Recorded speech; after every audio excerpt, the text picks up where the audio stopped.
সূরাতুল ফাতিহা আলহামদু শরীফ ৩ বার পাঠ করে মহান রব্বুল আলামিনের এই অসাধারণ নামটি মাত্র ৪১ বার পাঠ করুন। দুনিয়ার কোনো শক্তি আপনাকে কোটিপতি হতে বাধা সৃষ্টি করতে পারবে না, ইনশাআল্লাহ। এর মধ্যে কোনো সন্দেহ নেই। প্রিয় দর্শক, মহান রব্বুল আলামিনের ওপরে আস্থা রেখে বিশ্বাসের সহিত আপনি এই আমলটি করুন। ইনশাআল্লাহ আপনার জীবনের বড় স্বপ্ন পূরণ হবে, আপনার মনের বড় আশা পূরণ হবে, যা আপনি কখনো কল্পনা করতে পারেননি। আল্লাহ রাব্বুল আলামিন আপনাকে এত দ্রুত ধন সম্পদ দৌলাত দিয়ে মালামাল করবেন, আপনি অবাক হয়ে যাবেন। আপনি নিজেই বুঝতে পারবেন না যে কিভাবে সব কিছু হয়ে গেল। ইজ্জত সম্মান বেড়ে যাবে, প্রভাব প্রতিপত্তি সমাজে বাড়বে। যারা আপনার বিরুদ্ধে ছিল তারা অনুগত হবে। এইভাবে করে আপনার জীবন হবে এক সুন্দর জীবন, সংসার হবে সুখময় সংসার।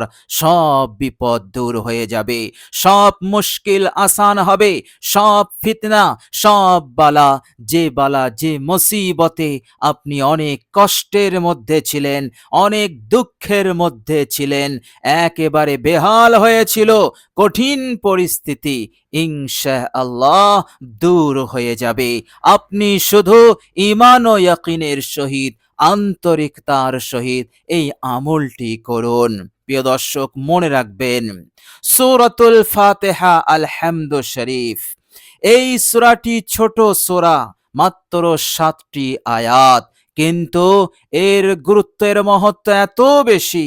গোটা কোরআনুল কারীমে আল্লাহ রাব্বুল আলামিনের যত বক্তব্য আছে, মহান রব্বুল আলামিনের সমস্ত বক্তব্যর সংক্ষিপ্ত বিবরণ আল্লাহ পাক সূরা ফাতিহার মধ্যে তিনি বর্ণনা করে দিয়েছেন। এই জন্য সূরাতুল ফাতিহাকে বলা হয় উম্মুল কোরআন, কোরআনুল কারীমের জননী, কোরআনুল কারীমের মা। বলুন সুবহানাল্লাহ। প্রিয় দর্শক, হাদিস শরীফের মধ্যে এসেছে, আল্লাহ রাব্বুল আলামিন বলেছেন, আল্লাহর নবী সাল্লাল্লাহু আলাইহি সাল্লাম বলেছেন, সূরা ফাতিহা সম্পর্কে আল্লাহ পাক বলেছেন যে এই সূরাটি অর্ধেক আমার জন্য, অর্ধেক আমার বান্দার জন্য। সুতরাং আমি আমার বান্দাকে আমি কবুল করে নেব। বলুন সুবহানাল্লাহ। এমন সূরা না তাওরাতে ছিল, না জবুরে ছিল, না ইনজিলে ছিল। সূরা ফাতিহার মতো সূরা এই সমস্ত বড় বড় ঐশী গ্রন্থেও ছিল না। বলুন সুবহানাল্লাহ।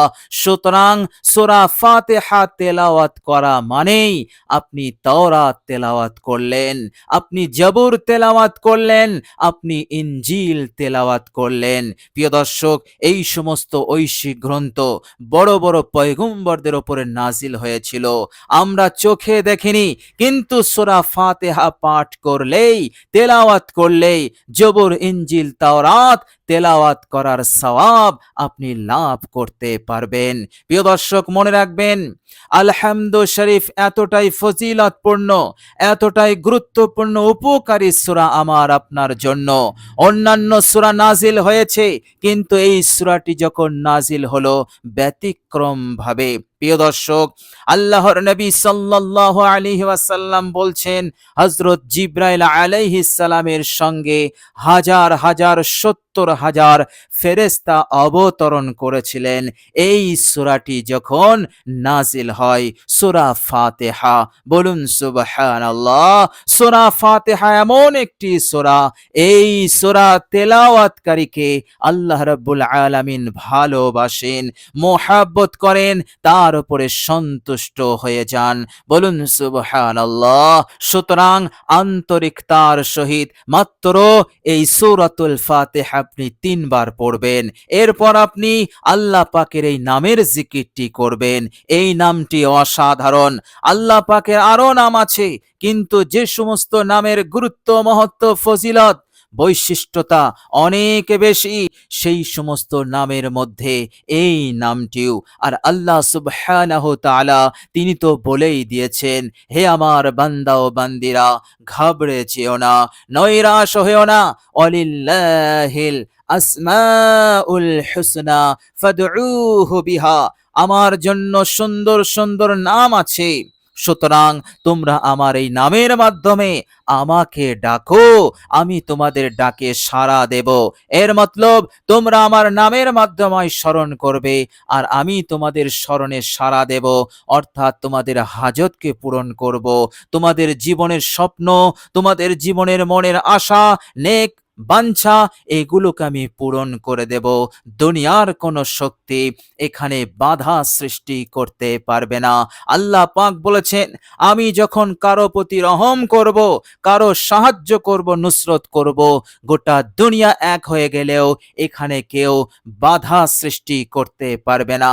আর আমি যদি সাহায্য না করি, গোটা দুনিয়া একত্রিত হয়েও সাহায্য করা তো দূরের কথা, তার পাশেও থাকবে না, তাকে চিনবেও না। বলুন সুবহানাল্লাহ। তো মহান রব্বুল আলামিন তিনি খোদ ঘোষণা দিয়েছেন, আমি তাকে স্মরণ করব, তাকে সাহায্য করব। বলুন সুবহানাল্লাহ। বুখারী শরীফের হাদিস, হযরত আবু হুরায়রা রাদিয়াল্লাহু তাআলা আনহু তিনি বলছেন, নবী আমার সাল্লাল্লাহু আলাইহি ওয়াসাল্লাম বলেছেন, যারা আল্লাহ পাকের নামের আমল করে, ইয়াদ করে, যাদের স্মরণ শক্তি ভালো, ইয়াদ করে নিল আর সেগুলো পড়ে, অথবা স্মরণ শক্তি ভালো নেই কিন্তু আল্লাহ পাকের নামের জিকির করে, আমল করে, দাখালাল জান্নাহ, তার নিঃশ্বাস বন্ধ হলেই সে সরাসরি জান্নাতে যাবে, অর্থাৎ তার কবরটা মুনাওয়ার হবে, জান্নাতের একটা বাগান হয়ে যাবে, জান্নাতের শীতল হাওয়া তার কবরে প্রবাহিত হবে, দৃষ্টির সীমা পর্যন্ত কবর প্রশস্ত হবে। এইভাবে করে সে আলামে বারজাখে নাজাত পাবে, কিয়ামতে উঠবে, সরাসরি জান্নাতে যাবে। বলুন সুবহানাল্লাহ। সহজ আমল, ছোট্ট আমল, কিন্তু এর প্রতিদান মহান প্রতিদান, মহান সফলতা, মহান কামিয়াবি। যালিকাল ফাউজুল আযীম, এটি হচ্ছে বড় ফৌজ, বড় কামিয়াবি। বলুন সুবহানাল্লাহ। প্রিয় দর্শক, চলুন আমরা এবার জেনে নেব আমলটি কিভাবে করব। প্রিয় দর্শক, সর্বপ্রথম আপনি উত্তম রূপে অজু করবেন, পাক পবিত্র পানি দ্বারা আপনি অজু করবেন। অজু করাকালীন কারো সাথে কথা বলবেন না। এইভাবে করে অজু হয়ে গেলে আপনি কালেমায়ে শাহাদাত একবার পাঠ করতে ভুলবেন না। প্রিয় দর্শক, মনে রাখবেন এই আমলটির জন্য নবীজি সাল্লাল্লাহু আলাইহি সাল্লাম পাক জবানে বলেছেন, জান্নাতের 8টা দরজা তার জন্য খুলে দেওয়া হবে। একটা দরজা খোলা হবে এমন কথা বলতে পারতেন, কিন্তু আমার রব্বুল আলামিন এই আমলে এত খুশি হন, তিনি খুশিতে একটা নয় 8টা দরজা খুলবেন। বলুন সুবহানাল্লাহ। এই জন্য আপনি অজুর পর কালেমায়ে শাহাদাতটি একবার পড়তে আপনি ভুলবেন না।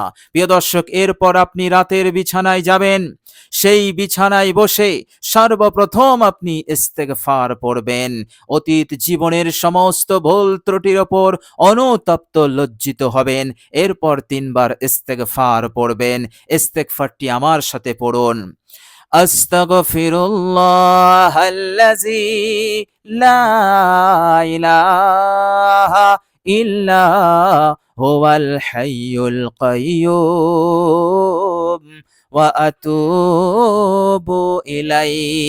এই ইস্তেগফারটি একবার নয়, 2 বার নয়, 3 বার পাঠ করবেন। প্রিয় দর্শক, ইস্তেগফার হয়ে গেলে একবার আপনি দরুদ শরীফ পড়ে নেবেন, দরুদ ইব্রাহিম পড়া হয়ে গেলে প্রিয় দর্শক মনে রাখবেন, দরুদ ইব্রাহিম যদি কারো জানা না থাকে, তাহলে আপনার জানা যে কোনো একটি দরুদ শরীফ পড়তে পারেন। দরুদের মধ্যে একটি ছোট্ট দরুদ আছে, সাল্লাল্লাহু আলাইহি ওয়াসাল্লাম, এটিও আপনি পড়তে পারেন। তো প্রিয় দর্শক, দরুদ শরীফ হয়ে গেলে আলহামদু শরীফ আপনি ৩ বার পড়বেন বিসমিল্লাহ সহ। একবার আমি আপনাদের সম্মুখে তেলাওয়াত করছি, মনোযোগ দিয়ে শুনুন, সওয়াবের নিয়তে আমার সাথে পড়ুন।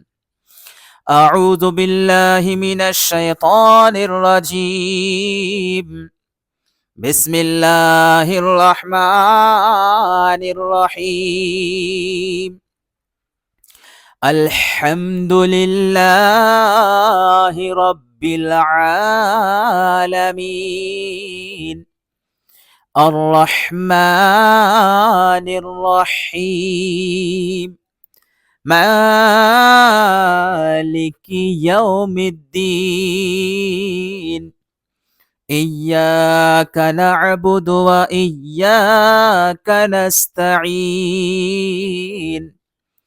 اهدنا الصراط المستقيم. صراط الذين أنعمت عليهم غير المغضوب عليهم ولا الضالين. প্রিয় দর্শক, ধীর স্থিরভাবে আপনি আলহামদু শরীফটি পাঠ করবেন। এইভাবে করে বিসমিল্লাহ সহ ৩ বার পড়বেন। এরপর আপনি আল্লাহ পাকের এই অসাধারণ নামের জিকিরটি করবেন মাত্র ৪১ বার। প্রিয় দর্শক, নামটি হচ্ছে, মনোযোগ দিয়ে শুনুন, আমার সাথে পড়ুন, ইয়া গনিয়্যু, ইয়া গনিয়্যু, ইয়া গনিয়্যু, ইয়া গনিয়্যু, ইয়া গনিয়্যু, ইয়া গনিয়্যু। এইভাবে করে আপনি ৪১ বার পড়বেন। ইনশাআল্লাহ নসিব চমকে যাবে, ভাগ্য পরিবর্তন হবেই হবে, এর মধ্যে কোনো সন্দেহ নেই। আল্লাহ রাব্বুল আলামিন আপনাকে দুনিয়ার দৌলত দিয়ে মালামাল করবেন। মওত পর্যন্ত আপনার জীবনের সংসারে ঘরে অভাব অনটন তঙ্গি সংকীর্ণতা আসবে না ইনশাআল্লাহ। প্রিয় দর্শক, আন্তরিকতার সহিত বিশ্বাসের সহিত আমলটি করবেন। প্রিয় দর্শক, আল্লাহ রাব্বুল আলামিনের কাছে দোয়া করি, আল্লাহ পাক যেন আমাদেরকে কবুল করেন, ভালো রাখেন, সুস্থ রাখেন, মনের নেক আশা পূরণ করেন এবং তিনার হুকুম আহকামের ওপর অবিচল রাখেন, দিনের ওপর ইমানের ওপর অবিচল রাখেন, ফিতনা ফাসাদ এবং অমঙ্গল অকল্যাণ খারাপি হতে বিপদ মুসিবত হতে নিরাপদে রাখেন, মৃত্যুর পর সরাসরি জান্নাত নসিব করে দেন। আমিন সুম্মা আমিন। প্রিয় দর্শক, কমেন্ট বক্সে একবার আমিন লিখে দেবেন। আজ এ পর্যন্তই। সকলে ভালো থাকবেন, সুস্থ থাকবেন। ভিডিওটি ভালো লাগলে একটি লাইক এবং শেয়ার করে দেবেন। প্রিয় দর্শক, শেষে আমার আন্তরিক সালাম নেবেন। আসসালামু আলাইকুম ওয়া রাহমাতুল্লাহি ওয়া বারাকাতুহু।